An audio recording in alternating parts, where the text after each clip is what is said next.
ইব্রাহিম খলিলুল্লাহ আলাইহিস সালাতু ওয়াত তাসলিমের আম্মা জান বলেন, হে পৃথিবীর মানুষেরা শোনো, হে পৃথিবীর মানুষেরা। ইব্রাহিম খলিলুল্লাহ আলাইহিস সালাতু ওয়াত তাসলিমের আম্মা জান বলেন যে পৃথিবীর ছেলে মেয়েরা এক বছরে যতখানি বাড়ে বা বড় হয়, ইব্রাহিম খলিলুল্লাহর আম্মা জান বলছেন, আল্লাহর কসম করে বলি, ইব্রাহিম খলিলুল্লাহ আলাইহিস সালাতু ওয়াত তাসলিম এক মাসে আল্লাহর কুদরতে কারিশমা অতখানি বড় হতো, পৃথিবীর ছেলে মেয়েরা এক বছরে যতখানি বড় হতো ততখানি আল্লাহর কুদরতে কারিশমায় এক মাসে ইব্রাহিম খলিলুল্লাহ অতটা বড় হতো। এইভাবে দিনের পর দিন, রাতের পরে রাত, সপ্তাহের পরে সপ্তাহ, মাসের পর মাস অতিবাহিত হতে লাগলো।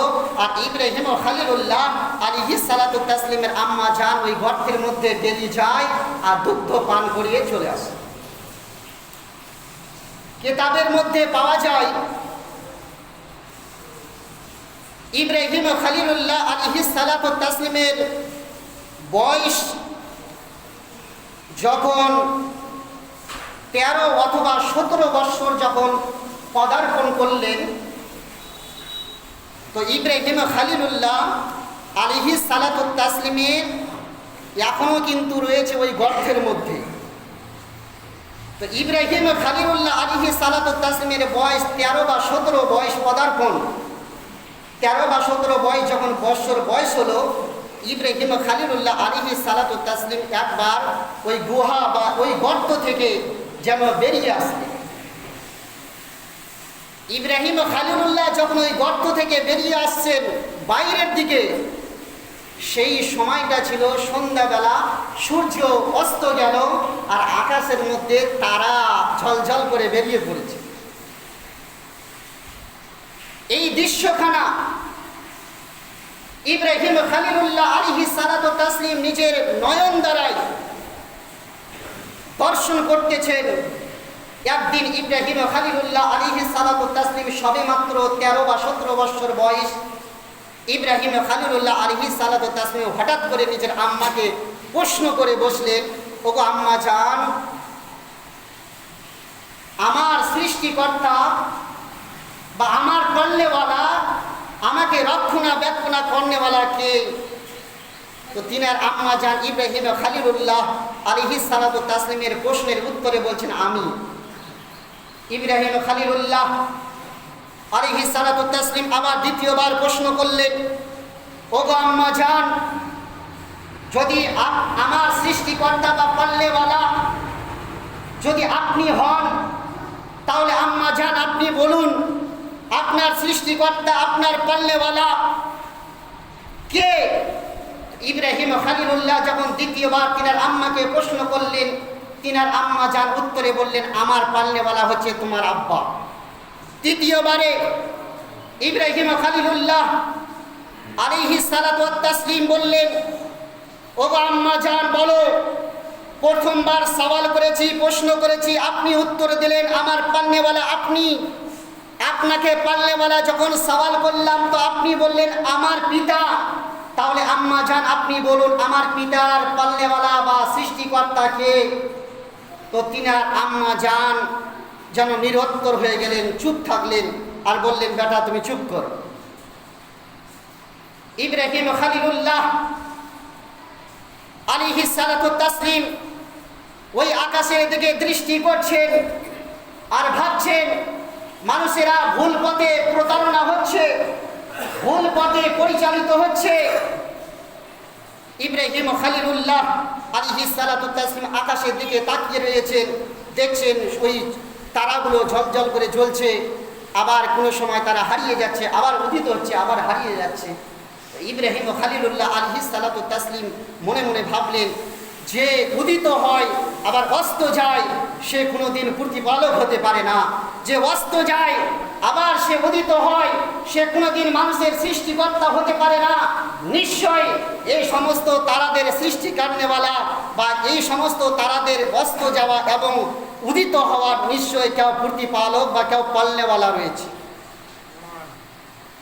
ইব্রাহিম খলিলুল্লাহ আলাইহিস সালাতু ওয়াত তাসলিম ভাবছেন, এই তারা, চন্দ্র, সূর্য মানুষের প্রতিপালক বা সৃষ্টিকর্তা কখনো হতে পারে না। সেই সময় ইসলাম ব্যতীত অন্যান্যরা তারা সূর্যকে প্রতিপালক মানত, তারা চন্দ্রকে খোদা বলে মানত, সিতারার তারা পুজো করত, ইবাদত করত। এই জন্য ইব্রাহিম খলিলুল্লাহ আলাইহিস সালাতু তাসলিম বললেন, না না না, যায় অস্ত যায় আবার উদিত হয়, এ কোনোদিন সৃষ্টিকর্তা হতে পারে না। এইভাবে আল্লাহর পয়গম্বর ইব্রাহিম খলিলুল্লাহ আলাইহিস সালাতু তাসলিম সেই সময় মানুষদেরকে বার্তা দিলেন যে তোমরা একমাত্র আল্লাহর ওয়াহদানিয়তের উপরে বিশ্বাস রাখো, আল্লাহর ওয়াহদানিয়তের একত্ববাদের পরিচয় দাও। যে আল্লাহ তোমাদেরকে সৃষ্টি করেছে, যে আল্লাহ তোমাদেরকে দুনিয়ার বুকে জন্ম দিয়েছে, সে আল্লাহর একত্ববাদের পরিচয় দিয়ে সে আল্লাহর লা শারীকের উপরে তোমরা ঈমান নিয়ে আসো। এইভাবে ইব্রাহিম খলিলুল্লাহ আলাইহিস সালাতু তাসলিম যেন বার্তা দিতে লাগলেন। এক সময় ইব্রাহিম খলিলুল্লাহ আলাইহিস সালাতু তাসলিম তিনার চাচা আজরকে যেন প্রশ্ন করলেন, যা কোরআন পাকের মধ্যে আল্লাহ তাবারক ওয়া তাআলা ইরশাদ করেন। আল্লাহ তাবারক ওয়া তাআলা 16 পারা সূরা মারইয়াম আয়াত নম্বর 42 এর মধ্যে আল্লাহ তাবারক ওয়া তাআলা ইরশাদ করেন, ইয়া আবাতি লিমা তা'বুদু মা লা ইয়াসমাউ ওয়া লা ইউবসিরু ওয়া লা ইগনি আনকা শাইয়্যা। একদিন ইব্রাহিম খলিলুল্লাহ আলাইহিস সালাতু ওয়াত তাসলিম নিজের চাচা আজরকে জিজ্ঞেস করলেন, ইয়া আবাতি লিমা তা'বুদু, এই আমার চাচা, তুমি এমন জিনিসের কেন তোমরা পূজা করো, এমন জিনিসের তোমরা ইবাদত কেন করো, এমন জিনিসের তোমরা খোদা কেন বলো? মা লা ইয়াসমাউ, যে কখনো শুনতে পারে না, ওয়ালা ইউবসিরু, এবং কখনো দেখতে পারে না, ওয়ালা ইগনি আনকা, এবং তোমার কোনো উপকারও করতে পারে না। এমন জিনিসের, এমন মূর্তির, এমন তুমি মূর্তির কেন পূজা করো, এমন মূর্তির ইবাদত কেন করো, এমন মূর্তিকে খোদা বলে কেন তোমরা মানো? ইব্রাহিম খলিলুল্লাহ আলাইহিস সালাতু তাসলিম তিনার চাচাকে প্রশ্ন করে বসে, যে তোমার উপকার করতে পারে না, যে অপকার করতে পারে না, যে নিজে চক্ষু দ্বারায় দেখতে পারে না, যে নিজে কান দ্বারায় শুনতে পারে না, এমন মূর্তির কেন তোমরা প্রভু বা খোদা বলে কেন তোমরা মানছো? এক আল্লাহর তোমরা ওয়াহদানিয়তে সাক্ষ্য দাও, এক আল্লাহর তোমরা ইবাদত করো, এক আল্লাহর তোমরা উপাস্য করো, এক আল্লাহর উপরে তোমরা বিশ্বাস রেখে ঈমান নিয়ে আসো। এই বার্তাখানা ইব্রাহিম খলিলুল্লাহ আলাইহিস সালাতু তাসলিম নিজের চাচাকে তখন দিলেন। তো নিজের চাচা বলছে, ইব্রাহিম খলিলুল্লাহ শোনো, তাহলে আমাদের এই দেবদেবী, এই মূর্তিগুলো যদি তোমার রিসালাতের, তোমার যদি সাক্ষ্য দিয়ে দেয় এবং আল্লাহর ওয়াহদানিয়তের যদি সাক্ষ্য দিয়ে দেয়, আমি তোমার চাচা আজর বললাম, তোমার উপরে আমি ঈমান নিয়ে আসব। এই ওয়াদাখানা নিচ্ছেন কে? ইব্রাহিম খলিলুল্লাহ আলাইহিস সালাতু তাসলিমের চাচা আজর এই ওয়াদাখানা নিচ্ছেন, যা কোরআন শরীফের 16 পারা সূরা মারইয়াম আয়াত নাম্বার 42 মধ্যে আল্লাহ তাবারক ওয়া তাআলা বর্ণনা করেছেন। এইবার যখন তিনার চাচা বললেন, এই মূর্তি বা তোমার যদি নবী হওয়ার সাক্ষ্য দিয়ে দেয়, তাহলে গাওয়া দিয়ে দেয়, তাহলে আমি তোমার চাচা তোমার উপরে ঈমান নিয়ে আসবো।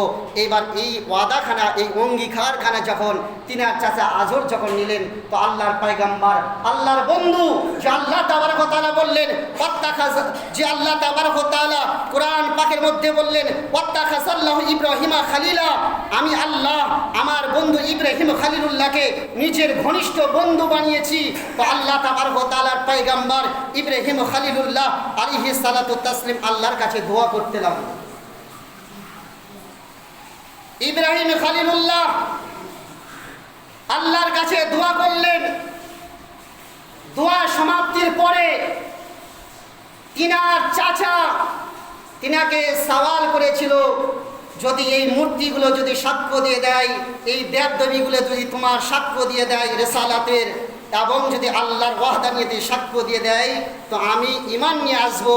ইব্রাহিম নবীর দোয়া সমাপ্তি, ওই মূর্তিগুলোর ভিতর থেকে আওয়াজ আসছে, লা ইলাহা ইল্লাল্লাহ ইব্রাহিম খলিলুল্লাহ, এই বলে আওয়াজ আসলো।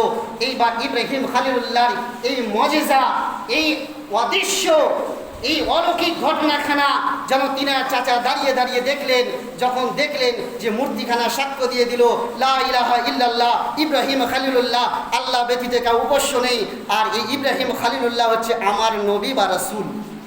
ওই মূর্তিগুলোর ভিতর থেকে যখন আওয়াজ চলে আসলো, তো এইবার ইব্রাহিম খলিলুল্লাহ বললেন, চাচা আপনি তো অঙ্গীকার নিয়েছেন, আপনি তো ওয়াদা করেছেন, যদি এই মূর্তিগুলো যদি তোমার রিসালাতের গাওয়া বা সাক্ষ্য দিয়ে দেয়, অথবা আল্লাহর ওয়াহদানিয়তে যদি সাক্ষ্য দিয়ে দেয়, আমি তোমার চাচা আজর বলছি তোমার উপরে ঈমান নিয়ে আসবো, তাহলে চাচা এবার আপনি ঈমান নিয়ে আসুন।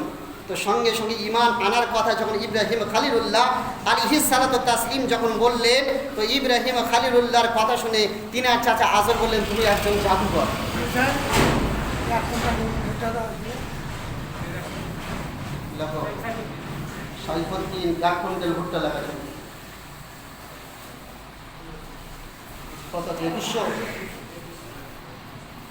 তো এইভাবে ইব্রাহিম খলিলুল্লাহ আলাইহিস সালাতু তাসলিম দেখিয়ে দিলেন আল্লাহর কুদরতে কারিশমায়, মূর্তিগুলো সাক্ষ্য দিয়ে দিল, অথচ কিন্তু তার চাচা কিন্তু ঈমান নিয়ে আসলো না, বলল জাদুকর, জাদুকর বলে আখ্যায়িত করলো। তো আজি জানে মোহতারাম, ওই জন্য পূর্বে বলেছিলাম যে আল্লাহ ছাড় দেয় কিন্তু আল্লাহ ছেড়ে দেন না। আল্লাহ শুধু দেখেন পৃথিবীর মানুষ দেখি আমি আল্লাহ তাবারক ওয়া তাআলা দুনিয়াতে পাঠিয়েছি, আল্লাহ ছাড় দিতে দিতে দিতে দিতে বান্দা যখন শেষ পর্যায়ে পৌঁছে যায়